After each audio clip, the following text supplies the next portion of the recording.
What's the next move for Joe Biden? You've heard a number of administration officials. I know Anne-Marie mentioned Defense Secretary Lloyd Austin, but there's been the Secretary of State, Tony Blinken, and others have gone to Israel and really tried to hammer that message home. There's not only international humanitarian concern, but there's political concern for President Joe Biden here at home.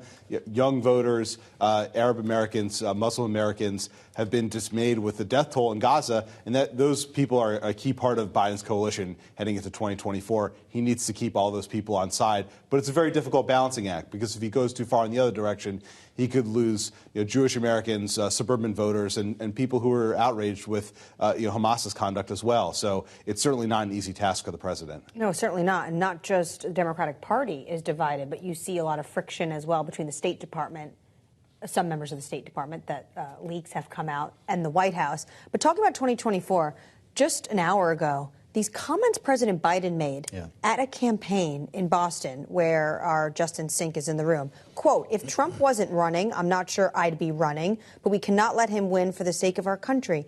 Wendy, if Trump wasn't running, I'm not sure I'd be running. Is that a message at 81 years old when poll after poll says the American people think you are too old to be running for this country, saying, well, if he wasn't in it, maybe I wouldn't be? I got to give him points for honesty for saying what he's True, he's saying not what everyone's shading thinking. the truth there.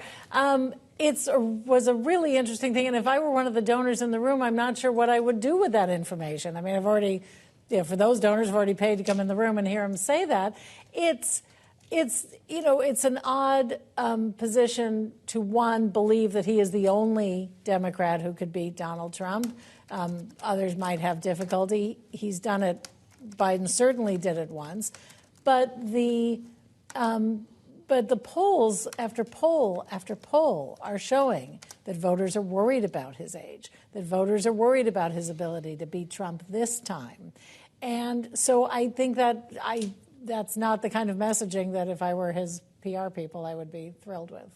We mentioned at the top Tommy Tuberville, Anne-Marie, lifting his hold on most, I won't say all, but most of the military promotions that have been held up in his protest against abortion policy at the Pentagon. Here he is from earlier today.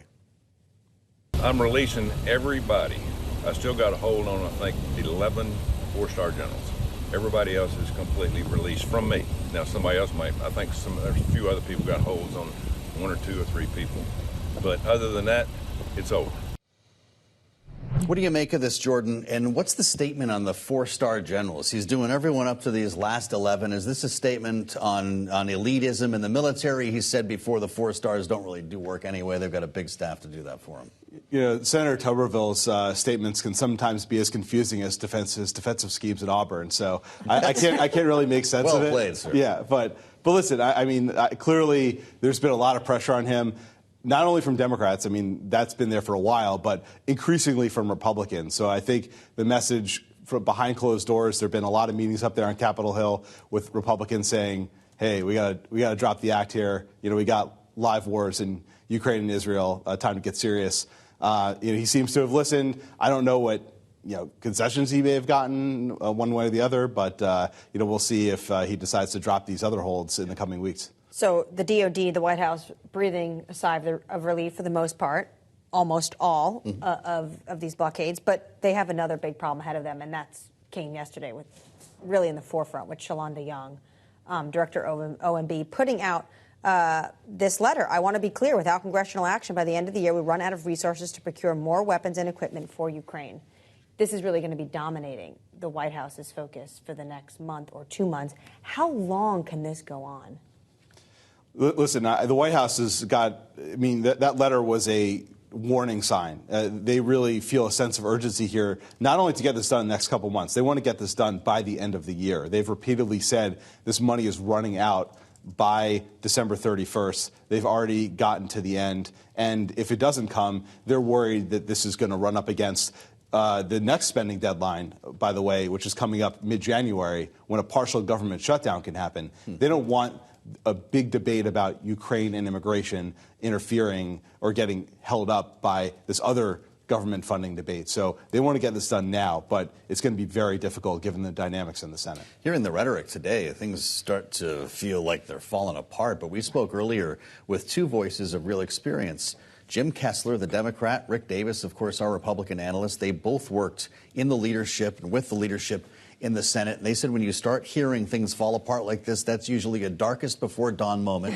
And they were more optimistic, Wendy, that there could be a deal. How about you? That's right. In fact, Senator Lankford of Oklahoma said, I think late yesterday, that he was confident there would be a deal. Of course, remember, the Republicans are also holding up what they're calling border security measures, some tightening of asylum rules and things like that, to stop the flood of immigrants coming over the U.S.-Mexico border.